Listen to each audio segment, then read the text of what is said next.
ہمارے چینل میں خوش آمدید۔ تو چلیے شروع کرتے ہیں آج کی کہانی۔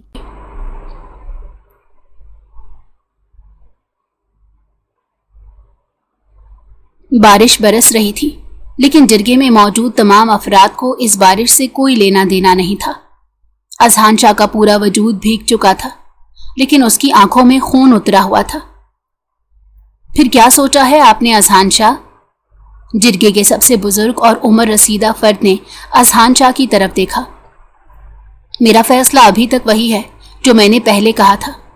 میں خون کے بدلے خون چاہتا ہوں اور اس کے علاوہ کچھ نہیں چاہتا۔ اسماعیل خان نے جو کچھ کیا ہے اس کے بعد میں اسے زندہ نہیں دیکھنا چاہتا۔ بات یہیں ختم ہو جاتی ہے۔ اسے ابھی اسی وقت میرے سامنے لائیے، اسے بیچ چوراہے میں کھڑا کیجیے اور اس کی گردن اڑا دیجیے۔ یہی میرا فیصلہ ہے۔ میں اس فیصلے سے 1 انچ پیچھے ہٹنے والا نہیں۔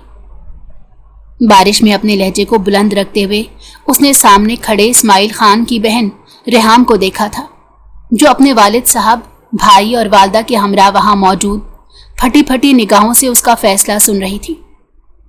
یہ نہیں ہو سکتا، یہ ہرگز نہیں ہو سکتا۔ میرے بھائی نے جو کچھ بھی کیا ہے اسے پھنسایا گیا ہے۔ وہ بے گناہ ہے، بے قصور ہے۔ اصل قاتل کا پتہ لگائیے، پھر جرگہ بٹھائیے گا۔ ریحام خان نے اپنے والد صاحب کو نظر انداز کر کے اونچی اونچی آواز میں اذہان شاہ کے سامنے کہا۔ وہ چند قدم آگے آیا اور ریحام کی طرف دیکھا۔ میں نے پوری تحقیق کروا لی ہے، میرا فیصلہ ابھی بھی اٹل ہے۔ تحقیق ہو چکی ہے اور جرم ثابت ہو گیا ہے۔ اب پیچھے ہٹنے والے کو میں خود اپنے ہاتھوں سے سزا دوں گا۔ اگر وہ جرگے کی بات نہیں مانے گا تو؟ اذہان شاہ نے اپنے مضبوط لہجے میں ریحام خان کی طرف دیکھے بغیر اس کے والد سے مخاطب ہو کر کہا، کون سی تحقیق؟ کیسی تحقیق؟ آپ نے یہ تحقیق کیسے کی؟ ہمیں تو کچھ سمجھ نہیں آیا۔ اب دوبارہ سے کمیٹی تشکیل دیں، وہ تحقیق کرے گی۔ اس کے بعد اگر میرا بھائی اس میں ملوث پایا گیا تو میں ضرور اسے خود اپنے ہاتھوں سے سزا دوں گی۔ ریحام خان نے روتے ہوئے چہرہ اٹھا کر اذہان شاہ کی طرف دیکھا، جو سینے پر بازو لپیٹ کر اپنے لب پھینچے اس کی بات سن رہا تھا۔ ہمارے پاس ثبوت موجود ہیں۔ اگر آپ کو یقین نہیں آتا تو اٹھیے اپنی جگہ سے اور جرگے کے پاس موجود ثبوت کو دیکھیں۔ ہر چیز ان کے پاس سے برآمد ہوئی ہے۔ یہ برابر کے شریک ہی ہیں۔ البتہ شاید محترمہ آپ اپنے بھائی کو بچانے کی خاطر یہ سب کچھ کر رہی ہیں۔ اذہان شاہ نے دھیمے لہجے میں پر مضبوط ادا سے کہا تو ریحام اسے دیکھ کر رہ گئی۔ نہیں، میں انہیں بچانے کے لیے یہ سب کچھ نہیں کر رہی، میں انصاف کی خاطر کر رہی ہوں۔ جب تک انصاف قائم نہیں ہوتا میں انہیں موت کے منہ میں جانے نہیں دوں گی۔ ریحام چند قدم آگے آئی اور اس کی آنکھوں میں آنکھیں ڈال کر کہا، آپ دونوں ہماری بات سنیں گے یا آپس میں ہی فیصلہ کر لیں گے؟ جرگے کے سب سے عمر رسیدہ بزرگ کو غصہ آ گیا تھا۔ اذہان شاہ نے پلٹ کر اس بزرگ کو دیکھا۔ جی بالکل، اور میں نے آپ ہی کی بات مانی ہے۔ مجھے خون کے بدلے خون چاہیے، میں اس سے کم پر ہرگز راضی نہیں ہوں گا۔ اذہان شاہ کی آنکھوں میں ایک عزم تھا، اور میں آپ کے فیصلے سے اختلاف کرتی ہوں۔ میرے بھائی پر جب تک جرم ثابت نہیں ہو جاتا اس وقت تک اسے کوئی ہاتھ نہیں لگائے گا۔ ریحام نے پلٹ کر اپنے 20 سالہ بھائی کو دیکھا تھا، جو خوف سے کانپ رہا تھا اور اس کی آنکھوں میں ندامت ہی ندامت تھی۔ ٹھیک ہے، اگر آپ انصاف ہوتے دیکھنا چاہتے ہیں تو اس عرصے میں کچھ تو ان کے خاندان کو بھرپائی کرنی ہی ہوگی۔ آپ بھرپائی کیسے کریں گے؟ عمر رسیدہ بزرگ نے ریحام کو اپنے پاس موجود کرسی پر بیٹھنے کا اشارہ کیا اور ٹھنڈے لہجے میں پوچھا۔ اذہان شاہ کی نگاہیں ریحام پر ٹکی ہوئی تھی۔ میں بھرپائی کے لیے تیار ہوں۔ ریحام کی بات سن کر اذہان شاہ نے ششدر نگاہوں سے اسے دیکھا۔ بیٹا یہ کیا کر رہی ہو؟ اس کے عمر رسیدہ والد صاحب آگے بڑھے اور ہوش دلانے کی کوشش کی۔ نہیں ابا، اب وقت آ گیا ہے کہ ایک بہن اپنے بھائی کے لیے خود کو قربان کرے۔ اس نے پلٹ کر جرگے کے بزرگ کی طرف دیکھا۔ میں ونی ہونے کے لیے تیار ہوں۔ اذہان شاہ پر جیسے کسی نے بم گرا دیا تھا۔ وہ ایک جھٹکے سے سیدھا ہوا۔ اور تمہیں یہ حق کس نے دیا کہ تم میرے فیصلے سے اختلاف کرو؟ اس نے انگلی اٹھا کر اسے وارننگ دینے والے انداز میں کہا۔ میں آپ کے فیصلے سے اختلاف کرنے کا مکمل حق رکھتی ہوں۔ میں خون کے بدلے خون نہیں دینا چاہتی، ونی ہونا چاہتی ہوں، اپنا آپ پیش کرنا چاہتی ہوں۔ یہی میرا فیصلہ ہے، چاہے انصاف ہو یا نہ ہو، چاہے جرم ثابت ہو جائے یا نہ ہو، میرا یہی فیصلہ رہے گا۔ ایک انسان کی جان چلی گئی، دوسرے انسان کی جان نہیں جانی چاہیے۔ میں قربان ہونے کو تیار ہوں، میں ونی کی رسم کے لیے خود کو پیش کرتی ہوں۔ ریحام نے اپنے بھائی کی طرف آنکھوں میں آنسو بھر کر دیکھا اور پھر اپنا فیصلہ سر جھکا کر سنایا۔ جرگے میں شور مچ اٹھا تھا۔ وہ چاروں بزرگ جو جرگے کے مالک تھے اور انہی کے فیصلے پورے گاؤں کے لیے اٹل ہوتے تھے، وہ آپس میں ایک دوسرے سے چیمگوئیاں کرنے لگے۔ ہمیں آپ کا فیصلہ قبول ہے۔ تھوڑی دیر بعد اذان شاہ کو آواز آئی۔ تمام بزرگ ریحام کی طرف دیکھ کر اس کی بات کو مان چکے تھے کہ وہ ونی جیسی رسم کے لیے خود کو پیش کر دے۔ اذان شاہ کے پیروں تلے سے زمین نکل گئی تھی۔ کیا ہو رہا ہے یہ؟ میں کچھ سمجھ نہیں پا رہا۔ مجھے خون کے بدلے خون چاہیے، تو یہ کون ہوتی ہیں خود کو ونی کے لیے پیش کرنے والی؟ وہ ایک دم سے بلبلا اٹھا۔ اذان شاہ کے والد ریحان شاہ بھی وہاں پہنچ چکے تھے اور انہیں اذان پر افسوس ہوا تھا۔ انہوں نے کتنا سمجھایا تھا کہ یہ محض ایک حادثہ ہو سکتا ہے، کوئی بھلا ان کے چھوٹے بیٹے کو قتل کیوں کرے گا؟ لیکن اذان شاہ نے سوچ لیا تھا کہ وہ اپنے بھائی اریب شاہ کا بدلہ ضرور لے گا۔ میں اس فیصلے کو نہیں مانتا۔ وہ ایک بار پھر سے جرگے کے فیصلے کو چیلنج کرنے لگا۔ یہ اب آپ پر منحصر ہے کہ آپ اس فیصلے کو مانیں یا نہ مانیں، عمل کریں یا نہ کریں۔ آج کے بعد دوبارہ اس موضوع پر کوئی جرگہ نہیں ہوگا، نہ ہی کوئی اپنا فیصلہ سنائے گا، کیونکہ فیصلہ ہو چکا ہے۔ ابھی اور اسی وقت آپ ریحام خان کو اپنے نکاح میں لیں گے اور ثابت کر دیں گے کہ آپ گاؤں کے تمام لوگوں کی طرح جرگے کے بزرگ کی بات کو اہمیت دیتے ہیں۔ بزرگ وہاں سے کھڑے ہو چکے تھے اور انہوں نے جرگے کے ختم ہونے کا اعلان کر دیا تھا۔ مولوی صاحب بھی وہاں موجود تھے۔ انہوں نے اشارے سے ریحام اور اذان دونوں کو اپنے پاس بلایا۔ بابا، یہ کیا ہو رہا ہے؟ میں اس سب کے لیے ہرگز تیار نہیں ہوں۔ کیا اس دن کے لیے میں نے اتنا طویل انتظار کیا تھا کہ خون کے بدلے ونی کی رسم کو قبول کروں؟ وہ غصے میں بھرتا ہوا شیر بن چکا تھا۔ اس نے ہاتھوں کی مٹھیاں بھینچ لیں۔ وہ بار بار اپنے نچلے رب کو کاٹ رہا تھا۔ اب فیصلے کے خلاف جانا، ہم سب کی بے عزتی ہوگی۔ مہربانی کر کے اپنے باپ کے سر میں خاک مت ڈالو اور اس فیصلے کو قبول کرو جو بزرگوں نے دیا ہے۔ ریحام سپاٹ چہرے اور مضبوط وجود کے ساتھ وہاں بیٹھی اذان شاہ کے آنے کا انتظار کر رہی تھی۔ اس کے گھر والے رو دھو کر واپس لوٹ چکے تھے، کیونکہ ریحام نے انہیں قسم دی تھی کہ وہ لوگ واپس لوٹ جائیں اور دوبارہ کبھی نہ آئیں۔ اس نے اپنے بھائی کی خاطر یہ انتہائی قدم اٹھا لیا تھا۔ اس کے چہرے پر ہرگز کوئی پچھتاوا نہیں تھا، لیکن اذان شاہ کو ایسا لگا جیسے ریحام خان نے اس کے تمام منصوبوں پر پانی پھیر دیا ہے اور اب اس کی ذات کا مذاق اڑا رہی ہے۔ وہ مرے مرے قدموں سے وہاں پہنچا، کیونکہ اس کے اپنے گھر والے بھی اس بات کے حامی تھے کہ خون خرابے سے بہتر ہے ونی کی رسم کو قبول کر لیا جائے۔ اور یہاں تو سونے پر سہاگا ریحام خان نے خود کو ونی کے لیے حاضر کر دیا تھا۔ کیا آپ کو اذان شاہ ولد ریحان شاہ کے ساتھ بعوض حق مہر 50,000 یہ نکاح قبول ہے؟ ریحام کی آنکھوں میں نمی ابھری۔ اس نے سر اٹھا کر اذان کی طرف دیکھا اور پھر قبول ہے کہا تھا۔ 3 بار مولوی صاحب نے اس سے ایجاب و قبول کے لیے اجازت مانگی تھی اور تینوں بار اس نے اپنے دل پر پتھر رکھ کر قبول ہے کہہ کر اذان شاہ کو اپنی زندگی میں قبول کر لیا تھا۔ اذان شاہ ولد ریحان شاہ، کیا آپ کو ریحام خان ولد ندیم خان اپنے نکاح میں قبول ہیں؟ اب مولوی صاحب کا رخ اذان کی طرف تھا۔ اس نے کڑی نگاہوں سے سامنے بیٹھی ریحام کی طرف دیکھا، جو سر جھکا کر رونے میں مصروف تھی۔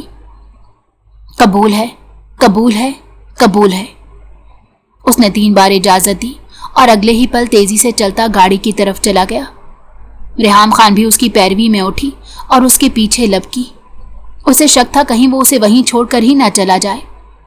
اذان شاہ کا بس نہیں چل رہا تھا کہ وہ پوری دنیا کو آگ لگا دے اور ریحام خان کو وہ مزہ چکھائے کہ وہ ساری زندگی یاد رکھے۔ اس سے پہلے کہ وہ گاڑی سٹارٹ کرتا، وہ اس کی گاڑی کے بالکل قریب آ کر کھڑی ہو گئی۔ मुझसे ये तवक्को मत करना कि मैं तुम्हारे लिए गाड़ी का दरवाजा खोलूंगा। कहीं की शहजादी नहीं लिखती तुम। मौत के बदले में वन्नी करके लाया हूं तुम्हें, वो भी तुम्हारी अपनी ख्वाहिश पर। मुझसे किसी किस्म की नरमी की उम्मीद मत रखना। अगर ऐसा करोगी तो तुम्हारी सबसे बड़ी बेवकूफ़ी होगी। गरजदार लहजे में ऊंची आवाज से कहते उसने रेहाम को दहला दिया था। वो गाड़ी का दरवाज़ा खोलकर अंदर बैठी और दरवाज़ा बंद किया। अगले ही पल गाड़ी तेज रफ्तारी से आसमान को छूते हुए मंजिल की जानिब बढ़ने लगी। गाड़ी में उसके रोने की आवाज़ अजहान शाह के सर पर हथौड़े बरसा रही थी।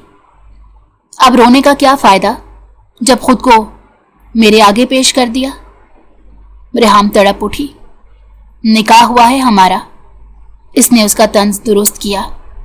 तुम इसे निकाह कहती हो और मैं इसे तुम्हारा खुद को मेरे आगे पेश करना कहता हूं। जरा बराबर भी तुमने नहीं सोचा कि तुम्हारी जिंदगी में अजाब बनाने वाला हूं। रेहाम के पैरों तले से जमीन खिसकने लगी, लेकिन उसने खुद पर काबू पा लिया। जिंदगी अजाब बनाने और ना बनाने का हुक्म और इख्तियार आपके पास नहीं है, वो पुरसकून से लहजे में कहने लगी तो अजहान शाह को एकदम से बेतहाशा गुस्से ने आन घेरा। उसने गाड़ी की स्पीड पहले से ज्यादा बढ़ा दी और थोड़ी ही देर में हवेली के पास पहुंच गया। गाड़ी से निकलकर वो तेजी से अपने कमरे की तरफ जाने लगा जब बीजान की आवाज ने उसके कदमों को जकड़ लिया। अजहान, कहाँ जा रहे हो? क्या फैसला हुआ जिरगे का? कुछ तो बताओ। बीजान तो शिद्दत से इस बात का इंतजार कर रही थी कि वो जल्द वापस लौट आए। उन्हें उसके जुनून से खौफ आता था। अपने भाई की मौत का उसने इतना असर ले लिया था कि समझता था वो कत्ल किया गया है। अब वाकई में वो कत्ल किया गया था या उसकी मौत तबई तौर पर हुई थी, ये बात आज तक उनको मालूम ना हो सकी थी। जबकि अजहान शाह को 100% यकीन था कि उसके भाई का कत्ल रेहाम के भाई इस्माइल खान ने ही किया है। बीजान की आवाज पर वो एक लम्हे के लिए रुका, लेकिन मुड़ा नहीं। बताओ तो सही बेटा, हुआ क्या है? इतने गुस्से में क्यों कमरे में जा रहे हो? उसने मुड़कर बीजान को देखा और दरवाजे में खड़ी रेहाम पर उसकी नजर गई थी। बीजान ने भी अभी तक रेहाम को नहीं देखा था। ये जो आपकी बहू खड़ी है ना, जो वन्नी होकर यहां आई है, इससे पूछ लें कि जिरगा का फैसला क्या था। अजहान शाह को अपना आप इस वक्त इंतहाई कमतर महसूस होने लगा, जिसकी बात जिरगे ने नहीं सुनी थी और रेहाम की बात सुनकर फैसला सुना दिया था। बीजान ने अजहान शाह के इशारे पर हैरत से दरवाजे में खड़ी रेहाम की तरफ देखा। ये कौन है बेटा, और तुम्हारे साथ इस घर में क्यों तशरीफ ला रही है? उन्होंने नासमझी से अजहान शाह की तरफ देखा। अजहान ने उसी वक्त अपनी कनपट्टी मसली और वहां सोफे पर बैठ गया। रेहाम अभी तक वहीं खड़ी थी। आओ बेटा, अंदर आओ ना। कौन हो तुम? कोई काम है तुम्हें? उनके कहने पर रेहाम भी वहां सोफे पर बैठी अजहान शाह के बोलने का इंतजार करने लगी। वन्नी में होकर आई है हमारे घर, खून बहा में, खून के बदले खून, पर खून के बदले लड़की उठाकर लाया हूं मैं आपके लिए, उसने तंजिया रेहाम की तरफ देखकर कहा। बीजान के चेहरे पर पहले हैरत उभरी थी, फिर आंखें सुकड़ी और उन्होंने रेहाम खान को गौर से देखा। वो बेहद खूबसूरत थी, गोरी रंगत पर खूबसूरत से नकोश सामने वाले को चारों खाने चित कर देते थे। बीजान के चेहरे पर अगले ही लम्हे मुस्कुराहट आ गई। ये तुम्हारी बीवी है यानी, ये कहना चाहते हो तुम? उन्हें अपने ही अल्फाजों पर यकीन नहीं आया था। आप मुस्कुरा क्यों रही हैं? ये बीवी नहीं है, वन्नी होकर आई है। अजहान शाह ने फौरन से बीजान के कहने की नफी की। बेटा, मैंने तो तुम्हें पहले ही कहा था खून खराबे से दूर रहना। अब अगर तुमने एक अच्छा फैसला ले लिया है तो इसे कबूल भी करो। बीजान को लगा था कि अजहान शाह ने खुद इस लड़की को वन्नी के लिए चुना है। नहीं बीजान, अजहान शाह इतना गिरा हुआ नहीं है कि अपने भाई के कातिल से उसकी बहन का सौदा कर ले। यह खुद इस मोहतरमा की फरमाइश है। इसे हम हवेली वालों के आगे खुद को पेश करना था। अपनी बात कहकर वो रुका नहीं था और तेजी से अपने कमरे की तरफ रवाना हो गया। क्या नाम है बेटा तुम्हारा? बीजान ने रेहाम को अपने बराबर में बुलाकर पूछा। वो 22 बरस की थी, उसके होंठ कपकपा रहे थे। उसने अपने भाई इस्माइल खान के लिए कुर्बानी तो दे दी थी, लेकिन उसका रुआं रुआं कांप रहा था। کچھ نہیں، میرا نام ریحام خان ہے۔ بی جان نے اس کے ہاتھ اپنے ہاتھ میں لے کر اسے حوصلہ دیا۔ بیٹا، میں معاف کرنے والی ہوں۔ مجھے نہیں پتا میرے بیٹے کو کس نے موت کے گھاٹ اتارا، لیکن میں اس کے لیے بھی دعا کرتی ہوں کہ اللہ اسے ہدایت دے۔ میرا بیٹا تو جنت کا مکین بن گیا ہے، وہ شہید ہو چکا ہے، پر اب میں اس کی زندگی کے دن ختم ہونے کے لیے کسی اور کی زندگی کو داؤ پر نہیں لگا سکتی۔ میں نے تو سب کو کب کا معاف کر دیا، لیکن یہ اذہان ہے نا، یہ تھوڑا جذباتی ہے۔ اس نے کہا تھا جب تک تمہارے بھائی کو مارے گا نہیں تب تک سکون سے نہیں بیٹھے گا۔ تم نے بہت اچھا اور عقل مندی کا فیصلہ کیا ہے۔ میرے نزدیک تم قابل احترام ہو، اور بی جان سے تمہیں کبھی اس گھر میں کوئی شکایت نہیں ہوگی۔ بی جان نے مسکرا کر اس کی ٹھوڑی اوپر کرتے کہا تو ریحام کے دل میں ایک دم سکون سا اتر گیا۔ آج بھی دنیا میں اتنے اچھے انسان موجود ہیں، اس نے بی جان کی شکل دیکھ کر دل ہی دل میں سوچا تھا۔ اس کی آنکھوں میں آنسو آنے لگے تھے۔ اس نے سوچا تھا کہ یہاں اس کا استقبال انتہائی برے طریقے سے کیا جائے گا، اور تو اور اسے باتیں سنائی جائیں گی، قید میں رکھا جائے گا۔ بہت سی ایسی سوچیں لے کر وہ اس گھر میں داخل ہوئی تھی، لیکن بی جان کا رویہ دیکھ کر اسے اپنا آپ انتہائی ہلکا پھلکا محسوس ہوا۔ اپنی آنکھوں سے نکلنے والے آنسوؤں کو رگڑ کر صاف کرتے وہ وہیں بیٹھی رہی کہ جب بی جان نے مسکراتے ہوئے اس کا ہاتھ پکڑ کر اسے کھڑا کیا۔ بیٹا، یہاں کیوں بیٹھی ہو؟ تھک گئی ہوگی، آرام کرو۔ میرے دل میں تمہارے لیے کوئی غلط فہمی نہیں ہے، اس لیے میری طرف سے بے فکر رہنا۔ ابھی تم فی الحال اپنے شوہر کے کمرے میں جاؤ، وہ بہت غصے میں ہوگا، اسے آرام اور پیار سے سمجھاؤ، اور اگر نہ سمجھے تو چپ ہو جانا۔ اس کا غصہ وقتی ہے، لیکن تمہاری سمجھداری پر مجھے ناز ہے۔ وہ جلد ٹھیک ہو جائے گا، بس تمہیں صبر سے کام لینا ہوگا۔ بی جان نے اسے ایک لمبا سا لیکچر دیا، جسے سن کر سیڑھیوں کی طرف اس نے قدم بڑھا دیے۔ وہ اب اپنے کمرے کے سامنے کھڑی تھی اور اسی کشمکش میں مبتلا تھی کہ دروازہ کھٹکھٹائے یا نہیں۔ تبھی اچانک سے دروازہ کھلا اور کمرے سے نکلتا اذہان شاہ بری طرح ریحام سے ٹکرا گیا۔ اس کی ناک پر انتہائی بری چوٹ لگی اور وہ بلبلا اٹھی۔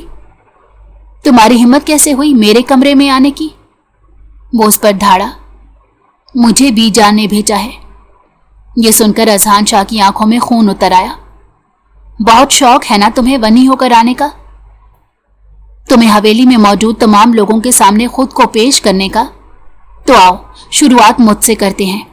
یہ بات مت بھولنا کہ ونی کرنے والوں کا کیا انجام ہوتا ہے۔ وہ اسے لے کر اپنے کمرے میں آ کر دروازہ بند کیا تو ریحام کا سانس جیسے سینے میں ہی اٹک گیا۔ یہ آپ کیا کر رہے ہیں؟ دروازہ کھول دیں، مجھے گھٹن ہو رہی ہے۔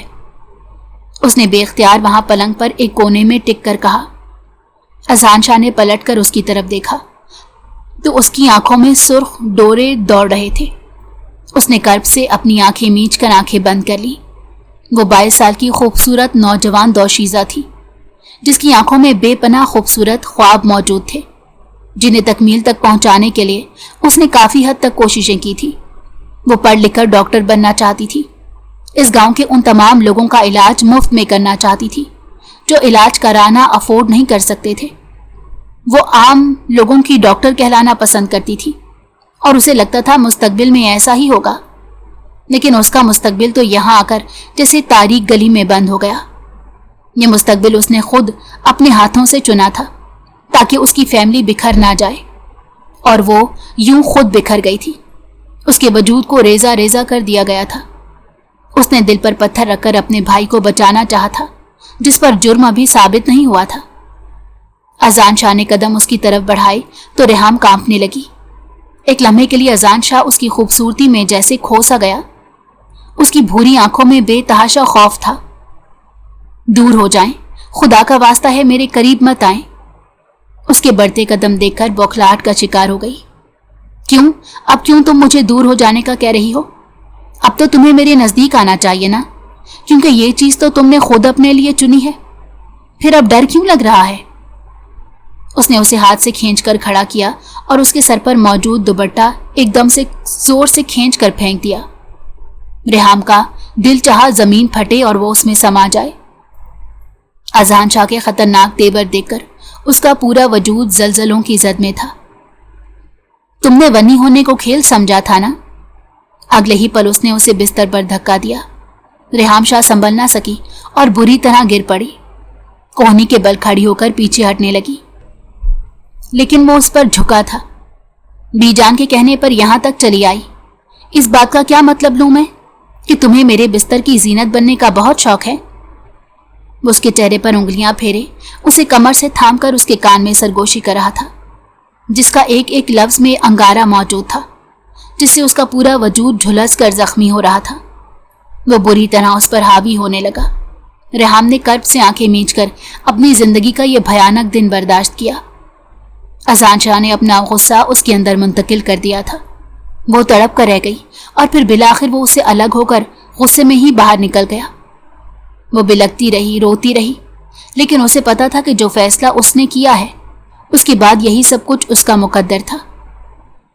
अंधेरे कमरे में पलंग की पायंती के करीब घुटनों में सर दिए वो ज़ारो कतार रो रही थी। पूरा दिन वो इसी तरह कमरे में बैठी रही। रात के 10 बजने वाले थे। अपना होलिया दुरुस्त करने के बाद उसने खुद को सोफे पर समेट लिया। रात के 10 बजे कमरे का दरवाज़ा खुला तो अज़हान शाह इसे उसी तरह वहां बैठे देखकर एक लम्हे के लिए झटका था। तुम यहां से अभी तक गई नहीं हो? क्या तुम्हें किसी ने नहीं बताया कि तुम्हारा कमरा यहां नहीं है? तुम्हारा कमरा अलग है। अब क्या पूरी जिंदगी इसी तरह मेरे सर पर सवार रहोगी? उठो यहां से और दफा हो जाओ। वो उस पर अपना गुस्सा उतार कर अभी तक ठंडा नहीं हुआ था। उसे देखकर न जाने क्यों वो फिर से बिखरे हुए शेर की तरह शुरू हो जाता। मेरा कमरा कहाँ है? उसने धीमे लहजे में अज़हान से पूछा। मुझे नहीं पता। जहां भी हो तुम्हारा कमरा, जहन्नुम में जाओ पर मेरा कमरा खाली करो। मुझे अकेले सोने की आदत है। मैं किसी की मदाखलत हरगिज बर्दाश्त नहीं कर सकता। और हाँ, ये रोना बंद करो। ड्रामे तुम्हारे यहां नहीं चलेंगे। ये तुमने खुद अपने हाथों से चुना है। रो ऐसे रही हो जैसे मैं तुम्हें जबरदस्ती ब्याह कर लाया हूं। मैंने तहकीकात शुरू कर दी हैं। अगर तुम्हारा भाई मुलव्विस निकला तो उसे तो मौत के घाट उतारूंगा। तुम्हें तलाक भी नहीं दूंगा। सारी जिंदगी मेरे नाम पर बैठी रहना और फिर कहती रहना कि मैं खुद वन्नी होकर आई हूं और अपने भाई को बचाया है। अज़ान शाह ने उसे खरी खरी सुना दी थी। रेहाम खान ने जब्त से अपने लबों को भेजा। अज़ान शाह ने उसे मिनटों में 2 कौड़ी का कर दिया था। वो मुंह पर हाथ रखकर रोते हुए बाहर की तरफ आई, जहां हवेली में काफी रौनक लगी हुई थी। बहुत सी औरतें मौजूद थीं और बीजान से बातें कर रही थीं। वो कहाँ जाए कहाँ नहीं जाए। अगर उन औरतों के सामने जाती तो उसकी बहुत सुबकी होती। ये औरतें क्यों आई थीं उसे बिल्कुल भी मालूम नहीं था। पास से गुजरती मुलाजमा को उसने आवाज देकर पुकारा, राश्ता आंटी, आप कहाँ जा रही हैं? मुझे कहाँ जाना चाहिए, प्लीज मुझे बता दें। वो रो पड़ी थी। बीजा ने सर से लेकर पैर तक उसे देखा। रेहाम, तुम यहाँ क्या कर रही हो? वो हैरान हुई। मैं आपको सब बाद में बताऊंगी, पहले मुझे ये बताएं कि गेस्ट रूम कहाँ है? सर्वेंट क्वार्टर में कोई कमरा खाली है? मुझे सर छुपाने के लिए छत नसीब हो जाए। उसे आंखों में नमी भरकर कहा तो रास्ता ने उसे लेकर सर्वेंट क्वार्टर के पास आ गई। कसम से तुम्हारी ये हालत देखकर मुझे बहुत अफसोस हो रहा है। तुमने आखिर ये कदम उठाया ही क्यों? तू क्या करती? अपने भाई को मरने के लिए पेश कर देती, जबकि उस पर जुर्म साबित नहीं हुआ। मुझे यकीन है कि वो ऐसा नहीं कर सकता। अरीब शाह तो उसका बेहतरीन दोस्त था। वो कैसे अपने दोस्त का कत्ल कर सकता है? मैंने उसे बचाने के लिए खुद को कुर्बान कर दिया। वो अपना चेहरा अपने हाथों में छुपाए बुरी तरह रो रही थी। हिम्मत करो बेटा, सब ठीक हो जाएगा। अज़हान शाह ने तुम्हें बीवी के रूप में कबूल कर लिया क्या? उन्होंने इससे ऐसा सवाल किया था जिस सवाल से वो बचना चाह रही थी। उन्होंने मुझे कमरे से निकाल दिया और अब मुझे नहीं पता कि मुझे कहाँ ठिकाना मिलेगा। राश्ता आंटी ने उसे गले से लगा लिया। तुम यहाँ मेरे साथ मेरे कमरे में रह सकती हो, मुझे कोई एतराज नहीं। तुम्हें पता है ना कि मैं 15 दिन यहाँ होती हूँ और 15 दिन अपने घर में। तुम आराम से यहाँ रहो, तुम्हें कोई कुछ नहीं कहेगा। यहाँ हवेली में तमाम लोग अच्छे हैं सिवाय अज़हान शाह के। रेहाम खान को ऐसा लगा जैसे किसी ने उस पर उबलता हुआ गर्म पानी डाल दिया है। वो गुस्से का बहुत तेज है। उसे जुनून है, जिस चीज की रट पकड़ ले वो उसे पूरा करके छोड़ता है। राशिदा बेगम ने उसे अजहान के औसाफ गिनवाए थे तो वो काम कर रह गई थी। वो ठीक कहती थी। अजहान शाह के गुस्से का मुजाहिरा वो देख चुकी थी। उसने गुस्से में आकर इसे अपने कदमों तले रौंदा था। वो ये सब कुछ कैसे भूल सकती थी? उसकी आंखों में आंसू उमड़ पड़े। तुमने कुछ खाया? उन्होंने इससे पूछा तो इसने नफी में सर हिलाया। मुझे भूख नहीं है। और वाकई में उसकी भूख मर चुकी थी। वो वहीं बैठकर आंसू बहाने लगी। उसे वो दिन याद आने लगा जब सब कुछ तबाह हो गया था। एक हफ्ता पहले की बात थी जब वो अपने कमरे में बैठी किताब पढ़ रही थी तो उसका भाई उसके पास आकर गहरे गहरे सांस लेने लगा। उसके चेहरे पर हवाइयां उड़ी हुई थी। तुम्हें क्या हुआ? इतना भाग दौड़ कर क्यों आ रहे हो? उसने किताब पर से नजरें जमाते अपने भाई से सवाल किया। बाजी, वो रोने लगा। उसने फौरन से किताब बंद की और इसकी तरफ देखा। क्या हुआ मेरी जान, रो क्यों रहे हो? उन दोनों में सिर्फ 2 साल का फर्क था, लेकिन वो दोनों एक दूसरे से बेहद मोहब्बत करते थे। बाजी, अरीब मर गया। अरीब मर गया बाजी। वो रो पड़ा था। मैं उसके जनाजे में गया था, लेकिन वहां उन लोगों ने मुझे गिरफ्तार करना शुरू किया। कहने लगे यही कातिल है, यही कातिल है। मैं भाग कर आ गया। मुझे बचा लो बाजी, ये मुझे मार देंगे। वो रो पड़ा था। ऐसे कैसे तुम्हें मार देंगे? तुमने कुछ नहीं किया। तुम तो 2 दिन से बुखार में तप रहे थे। अरीब के साथ गए भी नहीं हो। खबरदार, जो तुम्हारे साथ किसी ने ऐसा किया। मैं हूं ना, कुछ नहीं होगा, बस चुप हो जाओ। उसने इसके आंसू साफ किए और अपने वालिदैन के पास चली आई। अम्मी, ये क्या हो रहा है? वो भी परेशान थे। बेटा, गांव में हमें निकलने का कह दिया है।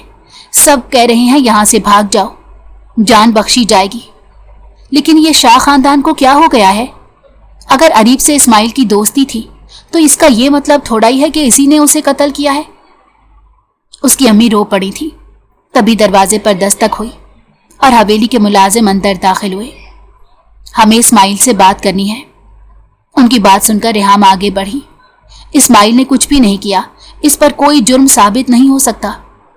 अगर ऐसा हुआ तो मैं अपना आप पेश करने को तैयार हूं। रेहाम ने सोचे समझे बगैर कहा। हमें घर की तलाशी लेने दे।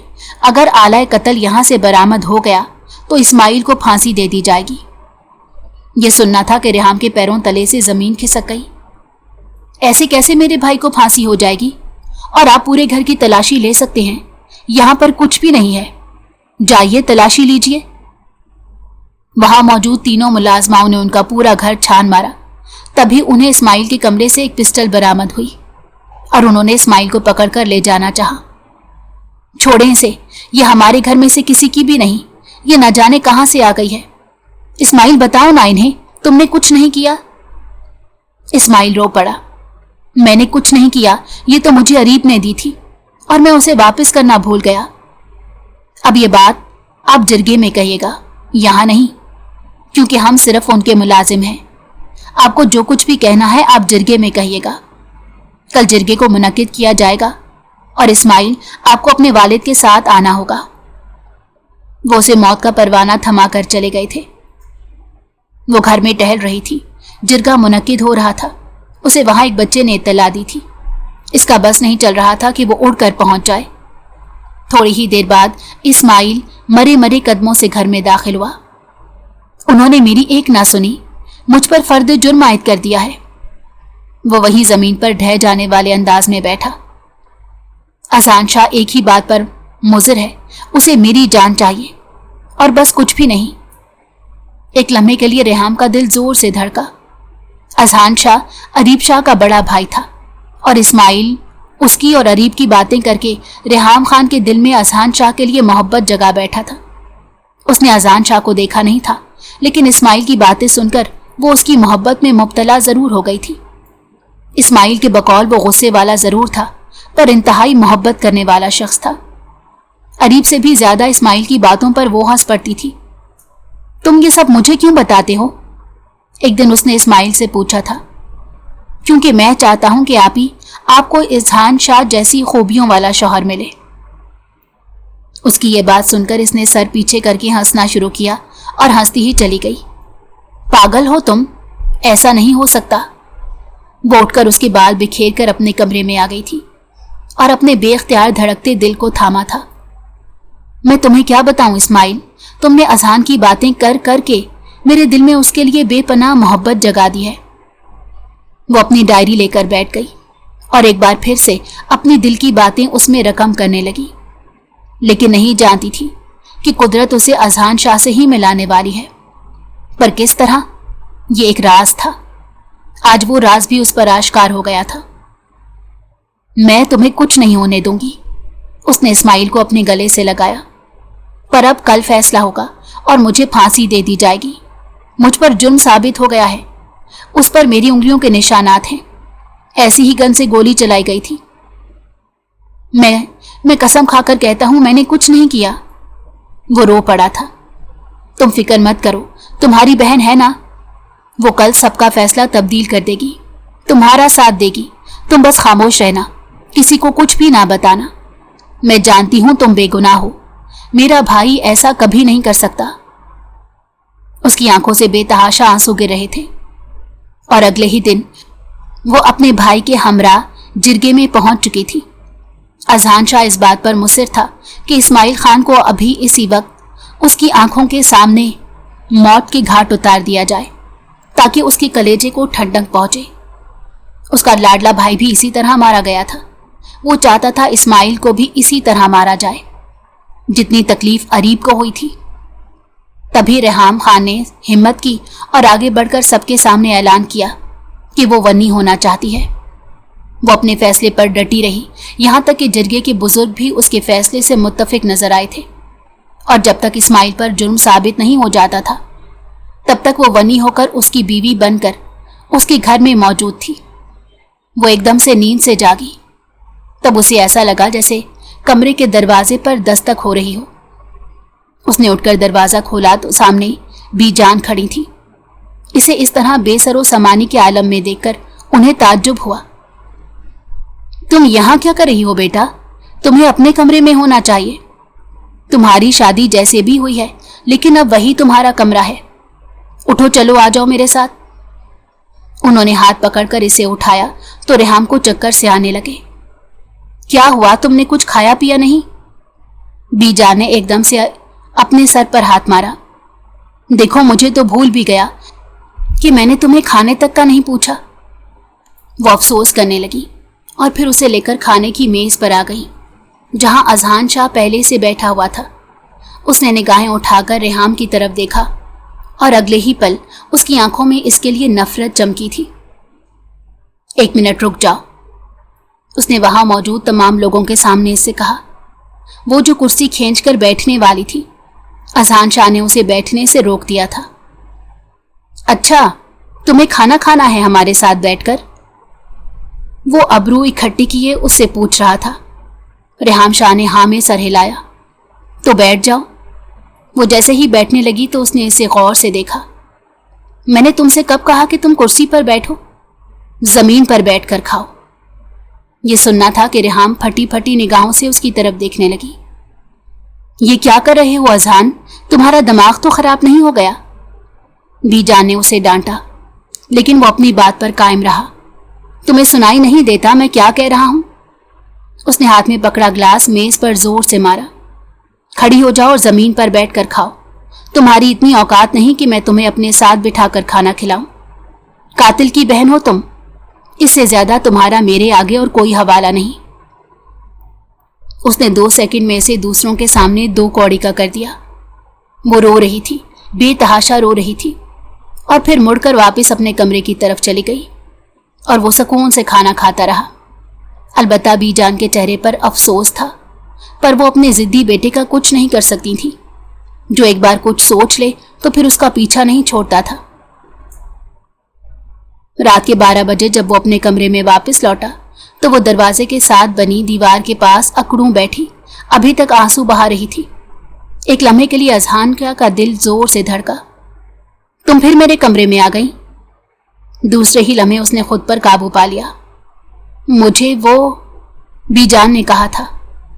वो खौफ के मारे कांपने लगी।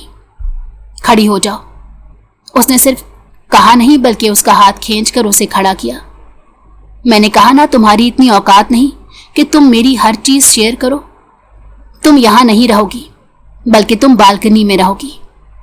اس نے اسے بالکنی میں زور سے دھکا دیا کہ وہ گرتے گرتے بچی، لیکن اس کوشش میں خود کو بچاتے اس کا سر لوہے سے زور سے ٹکرایا تھا۔ خون ابل پڑا تھا، لیکن اذہان شاہ نے شیشے کا دروازہ بند کر دیا۔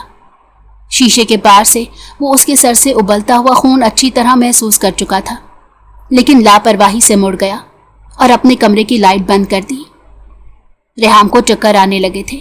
اس نے اپنا دوپٹہ پھاڑ کر اپنے سر سے نکلتا خون روکنے کی کوشش کی، لیکن وہ اس میں بری طرح ناکام ہو گئی تھی۔ درد کی شدت سے اس کا پورا وجود دکھ رہا تھا۔ اس نے اپنے ہاتھوں سے سر کو دبا کر رکھا تھا تاکہ خون کا بہاؤ کم ہو سکے، لیکن خون مسلسل بہتا چلا جا رہا تھا۔ اس نے اپنے چکراتے ہوئے سر کو تھام کر اذہان کو آواز لگائی اور دروازہ کھٹکھٹایا۔ اس نے ایک نہیں، دو نہیں بلکہ 10 آوازیں لگائی تھیں۔ اذہان دروازہ کھولیں، خون بہت بہہ رہا ہے۔ وہ اونچا اونچا روتے اسے پکارنے لگی، اذہان پلیز میری طرف دیکھیں، میرا خون بند نہیں ہو رہا۔ وہ رو پڑی۔ اس نے بے اختیار دیوار کا سہارا لیا تھا۔ وہ مرنا نہیں چاہتی تھی، لیکن اس کا سانس بند ہو رہا تھا۔ گہرے گہرے سانس لے کر اس نے خود کو آنکھیں کھولنے کے قابل کیا، لیکن اگلے ہی پل اس کی آنکھیں ایک بار پھر سے بوجھ کی شدت سے بند ہونے لگی۔ خون قطرہ قطرہ بہہ کر بالکنی میں جگہ جگہ قطرے سجا رہا تھا۔ ایک آخری بار اس نے زور سے دروازہ کھٹکھٹایا۔ اذہان خدا کا واسطہ ہے میری بات سن لے۔ تبھی وہ نیند سے جاگا اور اس نے پلٹ کر بالکنی میں کسی کو چیختے ہوئے پایا تو فوراً سے اٹھ گیا۔ لائٹ جلا کر دیکھا تو وہ دروازے کے پاس بے سدھ ہو چکی تھی۔ اذہان کے ہاتھ پیر ٹھنڈے ہو گئے۔ وہ فوراً سے اس کی طرف آیا۔ دروازہ کھول کر دیکھا تو وہاں کا منظر دیکھ کر اس کے قدموں تلے سے زمین نکل گئی۔ ریحام کا خون بہہ چکا تھا اور جگہ جگہ اس کے خون کے قطرے موجود تھے۔ اسے گہری چوٹ لگی تھی اور اس کو چوٹ پہنچانے والا یہی شخص تھا جو اس وقت گھبرایا ہوا اسے اپنی گود میں لے کر باہر کی طرف دوڑ رہا تھا۔ وہ بے ہوش ہو چکی تھی، شاید اس کا خون بہہ گیا تھا۔ تیز رفتاری سے گاڑی میں ڈال کر وہ اسپتال کی طرف روانہ ہو گیا۔ گاڑی آسمان سے باتیں کر رہی تھی۔ اس کا بس نہیں چل رہا تھا وہ تیزی سے گاڑی کو سنبھال کر آگے روک دے۔ وہ بار بار اسے آوازیں دے رہا تھا، لیکن اس کے وجود میں کوئی جنبش نہیں تھی۔ آخرکار اسپتال آیا تو اس نے گاڑی روکی اور وہاں موجود سٹاف پر چلایا، مدد کرو۔ اسے لے کر ایمرجنسی روم میں پہنچا، جہاں ڈاکٹرز نے اس کا ٹریٹمنٹ شروع کر دیا۔ خون بہت زیادہ بہہ گیا ہے اور ابھی تک بہہ رہا ہے۔ آپ کو خون کی بوتلوں کا انتظام کرنا ہوگا۔ انہوں نے اذہان شاہ کے سر پر ایک بم گرایا تھا۔ میں کر لوں گا انتظام، آپ پلیز انہیں بچا لیں۔ اس کی آنکھوں میں نمی جھلکتی دکھائی دے رہی تھی۔ انہیں ایڈمٹ کرنا پڑے گا اور میرے خیال سے اگر انہیں ہوش آ جائے تو اچھی بات ہے، ورنہ علاج لمبا چلے گا۔ ڈاکٹر نے بتایا تو وہ ایک دم سے حیران ہوا۔ اسے یقین ہی نہیں آ رہا تھا کہ ایسا بھی ہو سکتا ہے۔ وہ ننگے پاؤں اسپتال میں یہاں سے وہاں دوڑ کر اپنے جاننے والوں کو فون لگا کر خون کے انتظام کے لیے راضی کر رہا تھا۔ سب ٹھیک ہو جائے گا۔ حویلی کے تمام لوگ وہاں پہنچ گئے تھے۔ آخر ایسا کیا ہو گیا؟ ایسے کیسے حالت ہو گئی میرے بچے کی؟ اس کی والدہ بھی وہاں موجود تھی۔ 3 دن ہو چکے تھے اور وہ ہوش میں نہیں آئی تھی۔ اذہان شاہ کو کسی نے چپ کی بیماری لگا دی تھی۔ وہ بالکل چپ بیٹھا تھا اور اس سے کچھ بولا نہیں جا رہا تھا۔ تھک ہار کر وہ دوبارہ حویلی آیا۔ حویلی میں کوئی بھی موجود نہیں تھا۔ باہر ایک شور سا بلند ہوا۔ اس نے مرے مرے قدموں سے اٹھ کر کھڑکی کے باہر دیکھا تو اسے اپنے والد صاحب کا پرانا ملازم یاد آیا۔ وہ وہی تھا، وہ اسے پہچان گیا۔ کیا بات ہے، کیوں شور کر رہے ہو؟ حویلی کے چوکیدار نے اسے اندر آنے سے روک دیا تھا، اسی لیے وہ چلا چلا کر اس سے کچھ کہہ رہا تھا۔ اذہان شاہ اگلے ہی لمحے وہاں پہنچ گیا اور غصے سے پوچھنے لگا، میں آپ سے ملنا چاہتا ہوں، آپ سے مل کر ایک بات کا اعتراف کرنا چاہتا ہوں۔ کیسا اعتراف؟ وہ حیران ہوا۔ آپ کے بھائی اریب کو میں نے قتل کیا ہے۔ یہ سننا تھا کہ اذہان شاہ وہیں زمین پر بیٹھ گیا۔ کیا بکواس کر رہے ہو؟ मैं बकवास नहीं कर रहा। हसद के हाथों मजबूर होकर मैंने उसे मौत के घाट उतार दिया, और यकीन जाने मुझे एक लम्हे के लिए सुकून मैसर नहीं है। मेरी बेटी जिंदगी और मौत की जंग लड़ रही है, सीढ़ियों से गिरकर जख्मी हो गई है। डॉक्टर ने जवाब दे दिया है। मैं समझ गया हूं ये सब मेरे ही आमाल का नतीजा है। मेरी बेटी शदीद जख्मी है, मुझे माफ कर दें। मैं आपके सामने सच का एतराफ करने आया हूं। मैंने हसद में आकर ये सब कुछ किया। आप दोनों भाइयों ने, खास तौर पर अरीब ने मुझे आपके वालिद साहब से दूर किया। वो मेरी चापलूसी वाली आदत को पहचान गया था, इसीलिए उसने मुझे हवेली से निकाल दिया। बदले में मैंने उस पर फायरिंग की और उसका इल्जाम इस्माइल खान पर डाल दिया। मुझे माफ कर दे। वो रोते हुए इससे माफी मांग रहा था। अज़ान शाह ने उसे वहां से जाने का कहा तो वो दौड़कर भागने लगा। अज़ान शाह फौरन से गाड़ी की तरफ बढ़ा। उसे कॉल मौसूल हुई थी कि रेहाम को होश आ गया है। वो गिरते पड़ते अस्पताल पहुंचा। वो आंखें खोले खाली खाली निगाहों से छत को घूर रही थी। कैसी हो तुम? उसके पास बैठकर पूछने लगा। रेहाम शाह ने नजरें फेर ली। वो काफी हद तक कमजोर दिखाई दे रही थी। मुझे माफ कर दो, मैंने तुम्हारे साथ अच्छा नहीं किया। उसकी आंखों में नमी झलकने लगी। रेहाम ने उससे मुंह मोड़ लिया। मैं तुमसे बात कर रहा हूं, तुम मुझे माफ कर दो। तुम्हारी ये हालत मेरी वजह से हुई है। कुछ तो कहो, चुप ना रहो। मैं बहुत शर्मिंदा हूं।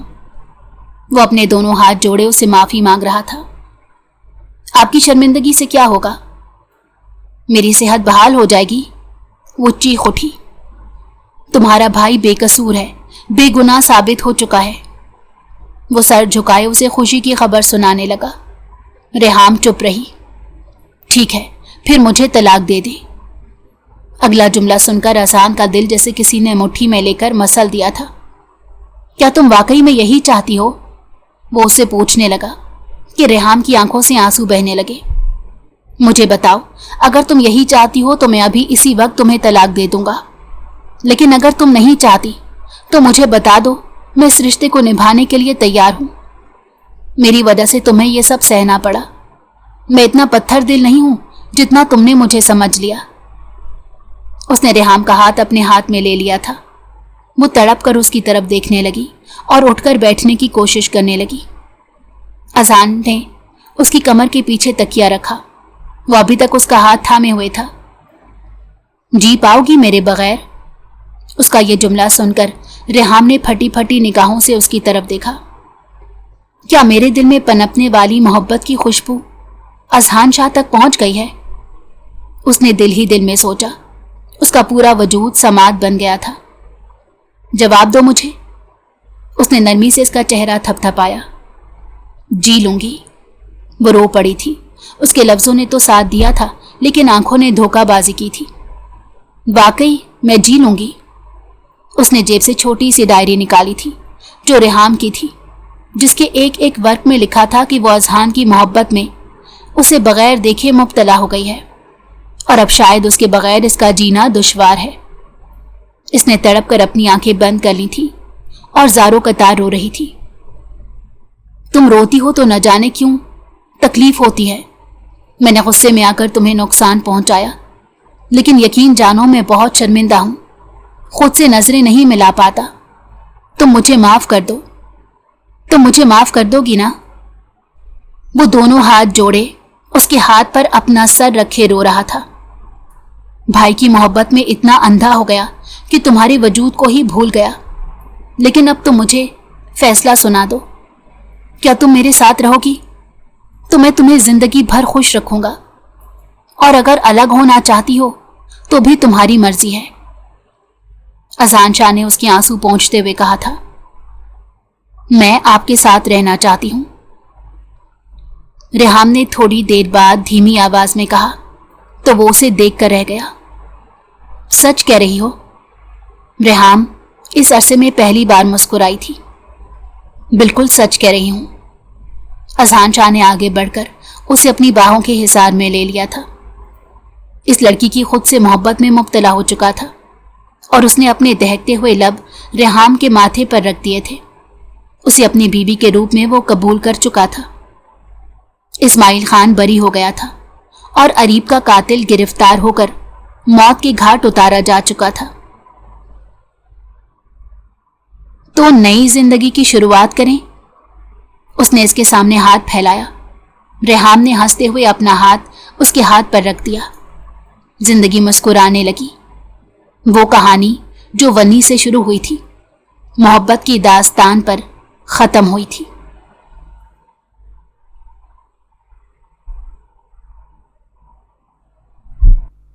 اگر آپ کو ہماری کہانی پسند آئی ہو تو ہمارے چینل کو لائک کریں اور سبسکرائب کر دیں۔